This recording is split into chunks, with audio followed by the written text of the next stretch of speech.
خانوزۍ ډیم دی، نو دا ډېر وخت اوبه نه دي کې درېدلي.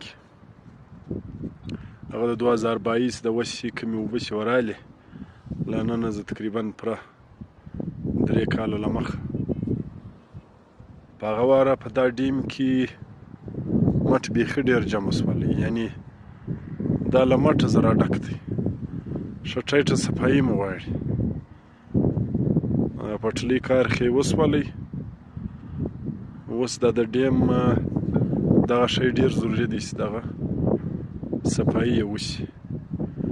نو موږ له ولسه زه د خانوزۍ له واکدارانو زه دا خواست کوو چې د دا ډیم کار د دغه دپاره هلې ځلې وشي، دغه ډیم خالي شي. اوس هم دلته کار شروع دی، دا ډامپر یې لګیا دي په دا ګیو کې، خو دلته دوی یو تاوان کړی دی. پرون د یو ذمهواره سړي راته ویلې ول دغه پټلۍ ته نقصان څه وررسي، ولس باید چې دغه شی هم نوټس کړي، دغه کې واخلي. دا د خانوزۍ ډیم دی.